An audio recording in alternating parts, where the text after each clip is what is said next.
Hi, good evening, everyone. I hope you guys are doing well. It's a good Sunday today, and I hope everybody is staying safe. I hope your feathery, and scaly babies are all staying safe. So, yeah, I'm just very happy that I'm getting a lot of good response with these videos, and I'm so glad that a lot of you have liked them and are getting some info out of this. Hi. Okay, so today we're gonna talk about pet parenting. But the best people to talk about this are obviously pet parents themselves, because they are the ones that have pets at home all the time. So without much further ado, I want to introduce. She's a very close friend of mine. She is a fellow boss lady, and she is the co-founder and CEO of Stone Soup, which is a social media company, and she is also an avid animal rescuer. And that's how we became friends. We started rescuing animals together, and she would get them to me for treatment, and it's just how we formed our bond, and it's been like that ever since. So I'm just gonna add Disha Vaswani to the video. All right, just give me a minute. Okay.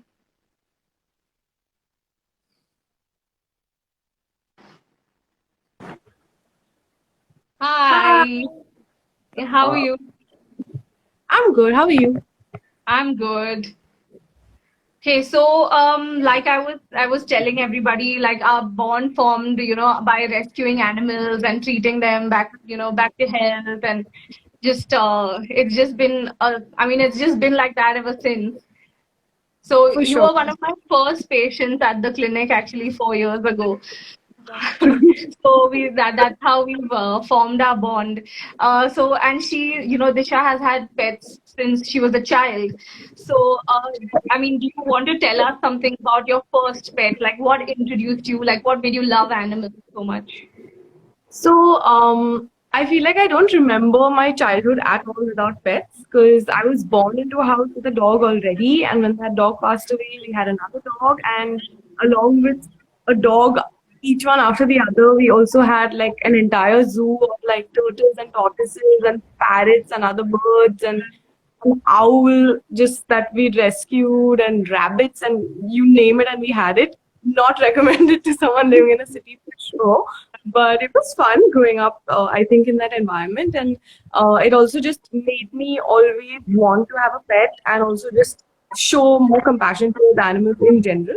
So, like, I think everyone in my family, my sister, my grandparents, everyone loves animals, and like, it makes so much of a difference in like I think just how you see the world.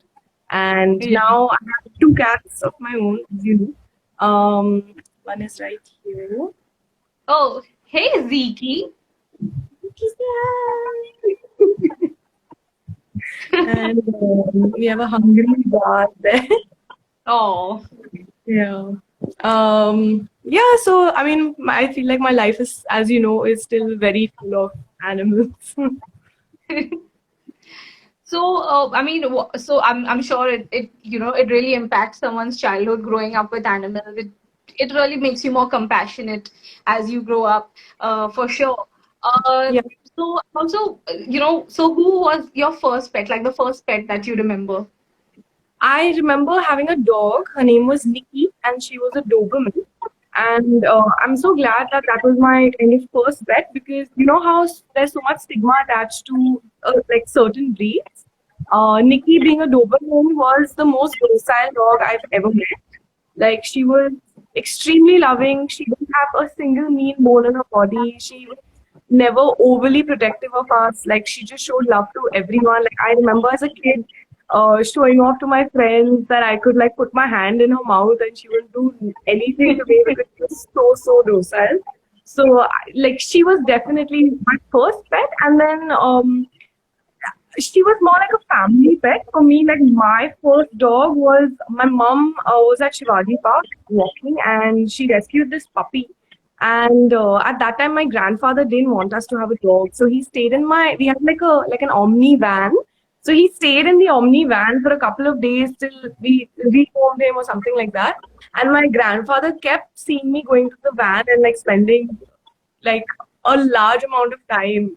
You wouldn't spend so much time in an empty van. So he was like, "What are you doing?" And I was like, "Listen, you promised me you won't shout at mom and dad, but there's a dog and I want to bring him home." And he was like, "Okay, fine, that's okay. Like you bring him." And that's how we adopted him. His name was Jeffrey. And eventually we did have to part ways with him only because he was just not one of those to be tied down. Like he was a very like outdoorsy dog. So we like I mean this was very soon after we adopted him, and we were just not suitable to kind of keep a dog. So we gave him to people with like a farm and stuff, and we took good care of him. So he's fit and fine, I'm sure. Yeah, so I mean, Jeffrey got lucky. So, I mean, what advice would you want to give pet parents, before they decide to adopt a pet? So I think that you have to really, really think about it. It's not, don't do it for vanity. Don't just go and buy a dog or cat that looks cute, because it is a big responsibility. You are bringing into your family a future member of your family. So think of it as like having a child, like just put that much thought into it. Like from my own experience, like even now when I have my own pets that I've kind of brought into the house, Zar is breed and I bought him, versus Ziki is just a cat I adopted because, like as you know, we found him across the street and he was like barely 2 weeks old.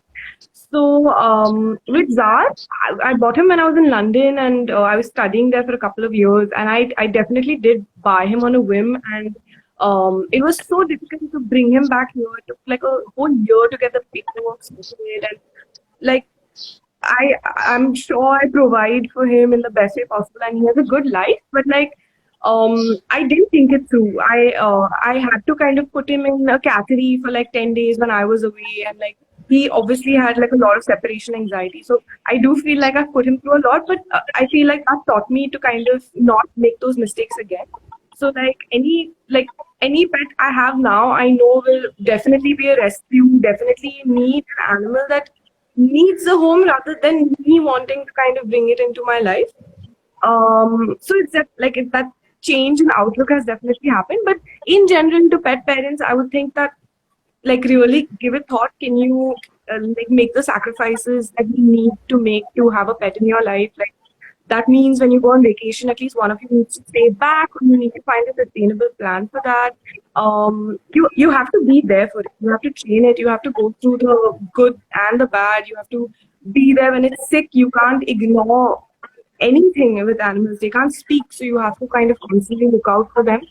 Um, and also, I would say the second consideration is definitely try to kind of home an animal that needs the house rather than buying an animal um, that you want just for the sake of like having a pet at home, you know.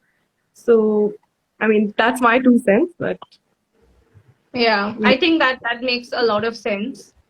Um, okay, so another thing, I'm sorry about that. I kind of kicked my own phone. Um, That's it. Okay, so yeah, I mean, it does take a lot of commitment, and I remember even when Zar first you brought him back from London, he had behavior issues.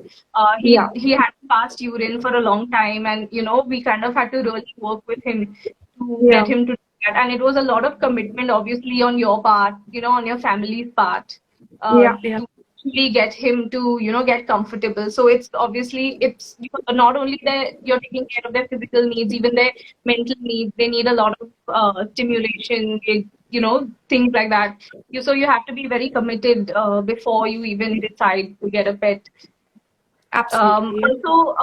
Also, I mean, this is just, it might be a weird question, but of course, you do spend even a lot of Yeah, money on yeah, pet care, especially absolutely. their food, good quality food, things like that. So I think that is another consideration for pet parents. 100%. Yeah, yeah. Like I definitely missed that one out, but of course you have to make sure you're financially in a place where you're properly caring for them because they are going to fall sick There's going to be times when you have to spend on things like surgery because like every pet should be neutered, vaccinations, everything costs a good amount of money. So don't do it unless you can afford it because it's not fair to kind of then go to vets and then ask them for discounts or like think like you have to be able to financially support them as well. Yeah, Yeah. very I mean, it's exactly like a child. I mean, it's yeah, another mouth to feed, another dependent in the 100. house. Well, and they will be dependent for their entire lifetime. And I mean, it's not just a small commitment, it's a good 15 to 20-year Yeah, commitment. yeah, definitely. Yeah. So I think those are some really valid points there. Um, Now, you also, I mean, what advice you want to give pet parents who, I mean, they're not sure whether they want to adopt, or is there like a way they can try, say fostering Yeah. is a way to know whether you're ready for a pet or not, to see the kind of commitment and the kind of efforts that go into pet care. Yeah. I think fostering is amazing, and it's just as easy as linking yourself to any NGO in your city. For example, World for All is a great one in Bombay, and like I'm constantly in touch with them. I fostered a couple of cats for them as well, and I feel like for anyone who's considering a pet, definitely foster first because that means that you can keep the animal with you and care for it like you would a pet for a couple of months or till it gets adopted.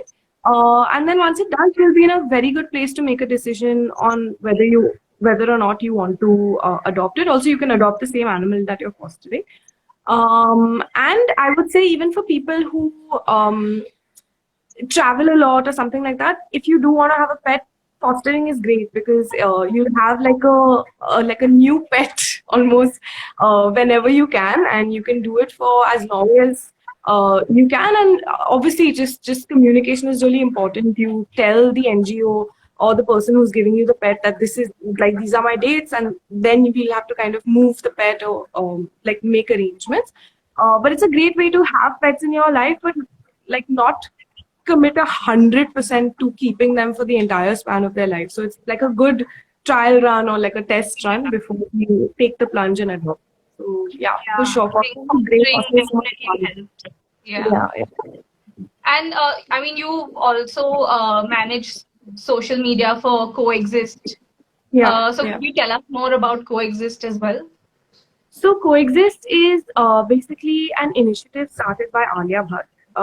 She started the initiative mainly to educate people and make them aware about ecological issues. So anything in the animal welfare space, in the environmental welfare space is something that we like to talk about through the NGO and I mean not the NGO, sorry, through the initiative and like leveraging the reach that she has we try to kind of spotlight the work of so many other NGOs that are doing amazing work. So we constantly just kind of share what they're doing. We run a campaign every year for Diwali just to raise awareness about how it affects the lives of animals. You've taken part in one of the campaigns as well, Pujo Pataka. So it's actually one of the like the second account I worked on, and the first one was Gold for All. So very, very close to my heart. I'm always very passionate to work on those accounts. So it's a lot of fun, and I'm so glad that Anya is using her the power that she has as a celebrity, the reach that she has as a celebrity to um, just inject into people's life a little bit of education about animals and like the environment that Yeah. Okay, there's a lot of love hate coming our way. Love for you, hate for Ziki. oh God, poor Ziki. Not little fellow. It's not his fault. So yeah, I mean, I just want to tell people, yeah, Ziki has a very different mind of his own. He's Yeah. he's he's someone to really I think just I honestly don't even know how to describe him. He just does his own thing. He'll love Yeah. you like 1 minute and then like claw you the next. It's true. Oh, and we're getting love for Zar. Apparently, Zar is the best. Zar is definitely the best. There he is, being a tiger in the forest. Yeah, he's Okay, just made a so massive, so he's running around.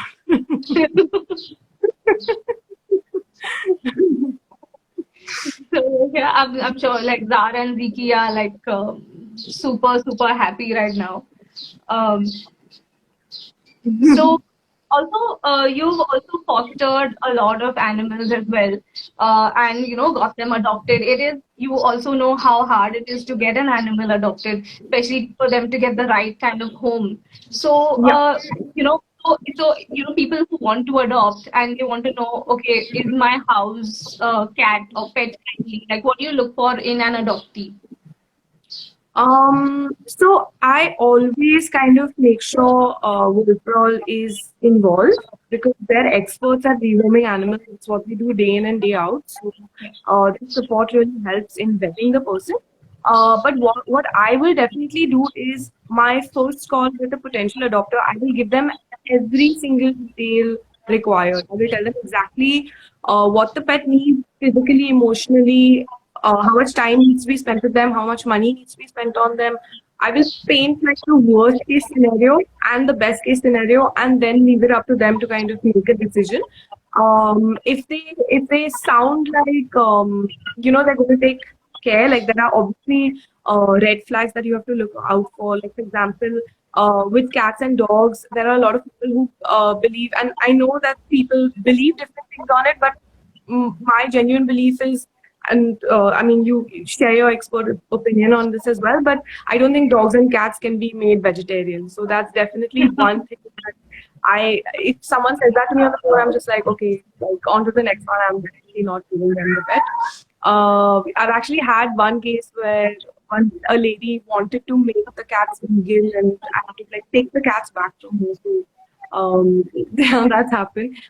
Second, non-negotiable is definitely netting, just making sure the kitten or cat like is protected from jumping and falling out of the window because we know how That adventurous kind they of, are. yeah. That can definitely happen, and like you'll spend an hour getting your house netted versus your pet jumping out and losing their life or getting injured. It's just not worth it. And of course, just if they're, they can financially support, we have to also just look at how passionate they are about adopting the animal, and just see if there's a connection. Then of course, I definitely make sure I personally go and do a house check. I'll call the pet parents over to my house to meet the kitten, and I'll just see how they're kind of interacting with the pet. And I mean, like besides the main kind of black and white red flags, there's also just understanding how they are as human beings, and just like it's a little bit of a vibe as well, I guess. Um, but yeah, definitely a couple of non-negotiables. Yeah. Okay. We have a question. How easy is it to adopt a second cat after having one at home? And the one, like the old one adapts to the idea of having the second one, will they share a litter box? Hmm. So I had Zar for 2 years before I had Ziki. Ziki was, I had found him as a very tiny kitten. So Zar pretty much was okay with him. He used to hiss at him and stuff, but then it was absolutely fine. So he did adapt. Although they don't have like they're not like fully bonded or anything. They could live without each other. But that's just because their personalities are not complementary at all. But I've seen a lot of cats adapt to like the foster kittens that I've gotten adopted, and they bond and they cuddle and they're just stuck to each other. Even my office cat bonds with every foster I bring to the office. So it's definitely possible. You should definitely try to integrate them in the best way possible.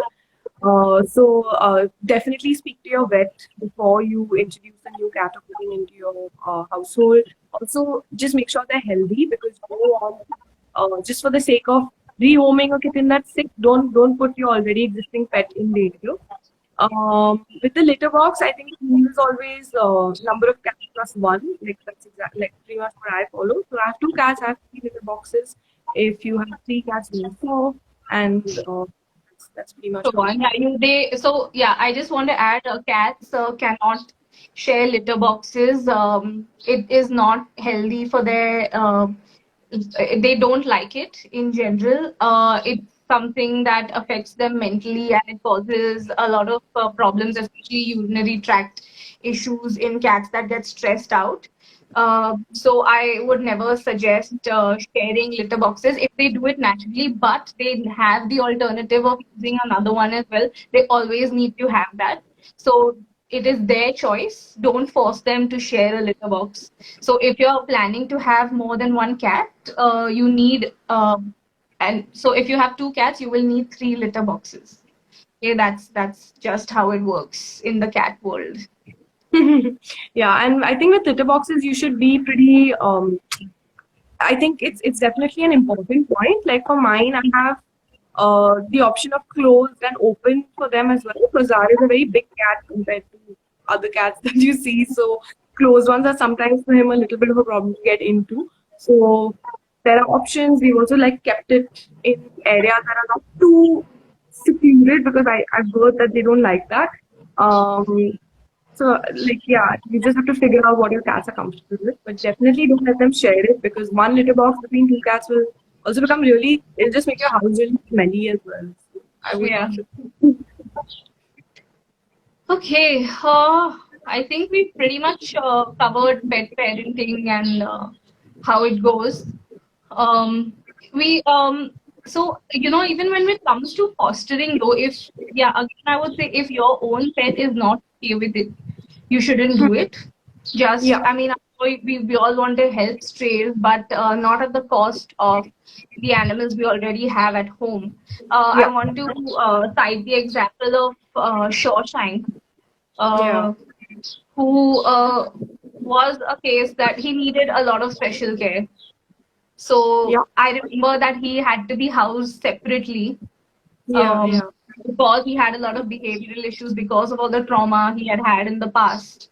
yeah, yeah, And yeah, something that's difficult, even when you decide to foster, you need to at least learn, like just know basic behavioral problems or just speak to. I think it's something that's very important.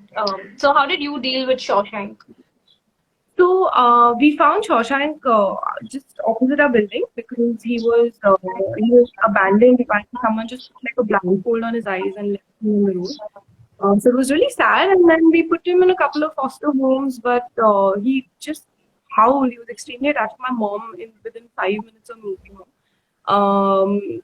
Yeah, but he was absolutely miserable. And then, like, finally, he ended up at our house. Luckily, we have two houses. So my mom lives in a separate house and I live in a separate house. The cats could be separate, but as much as we wanted to kind of adopt him and keep him with us, like, firstly, with cats, as you said, like, the pet that you have at home is first priority, and then if you want to help over and above that, you have to kind of do it according to your existing pets now. So we definitely couldn't keep Shawshank because he had bitten a couple of people a few times because he was abandoned and rescued. We really didn't know his triggers. They were very random, and he just, I mean, he couldn't have fit in with Zar and Ziki because, Henna, you know, Zar is a really he's not a very well adjusted cat. Like he adjusted to Ziki, and then if I fostered more kittens, if you remember, he was peeing He blood at developed one point because he was so stressed. So that, like, even like as you told me to, and I stopped fostering kittens after that. Yeah, I mean, definitely just make sure they're okay, and there's always ways to make arrangements for the strays that you find. There's a lot of amazing NGOs like Shawshank today lives with this man called Manu Sachdev. He has a lovely farm in I've forgotten the area, but it's called Phoebe's Farm, named after his dog. Him and his wife have kind of made it a resort where you can, like, it's a homestay for your pets as well. So Shawshank lives there very happily. He has a big yard to play around in with the dogs, a swimming pool, and everything. So he's happy, he's taken care of, and these two are also happy. Otherwise, all three of them are extremely miserable. No, that's good. So that's a happy ending right there. That's what we want. Yeah. Um, I mean, yeah, you've experienced both adoption and buying a pet as well. Yeah. So, but what would you advise people to do? So I love both my cats equally, of course, but when you adopt a pet, because you're giving something a home that needs it the most, um, it's it's it's a slightly different experience. Like the bond is different. I'm not saying stronger or weaker because once, especially for me, if there's an animal around me, I'm in love with it in 3 seconds. But it is definitely a different kind of relationship. It doesn't feel like you've done it for yourself. You feel like you're kind of, I mean, on a more selfish level, you feel like you're doing a good deed almost every single day by just keeping it in your home and keeping it happy. But also the animal is so attached to you. Like Vicky is, um, I mean, he's a crazy cat. I'll give everyone who said that that, but he's so attached to me. Like he genuinely thinks I'm his cat mother, and it's such a special bond. So I would 100% say adopt. Don't shop. It's not needed. There's so many animals that need homes, and if you can provide a home for an animal, let it be one that needs. For sure. Thank you. Thank you so much for that. And I just want to say again that there are some amazing NGOs doing work out there for strays, and they please follow their pages. They keep putting up posts for animals that need homes. There are also some that need fostering. If you want to give fostering a try, it is equally important. Is just as important as adopting a pet. Fostering is just as important. So please give it a shot. It's something that you can try, without having that major commitment. If that is something you want to try before you actually, take the leap and actually adopt a pet. So please look at World for All, look at Yoda, look at the Coexist page as well.